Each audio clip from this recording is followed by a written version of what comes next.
about how can you select, how can receive pictures and videos on your Clapper app. We're going to figure out the solution on how you can do that to your app. All you have to do in the first, just go down, click in this sign down here. So when you click on it, it's going to take you to your profile. It's going to show for you like this here. Then you go above this sign, click on it. So when you just click here on this sign here, it's going to take you to this list. Click here on privacy and safety here.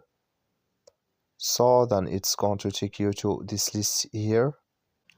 It's going to show for you like this. Click here on receive pictures and videos here, and here can you select if you want to add everyone or friends or no one here. So that's all you have to do. That's all. Thank you for watching. Don't forget to support us by like and subscribe.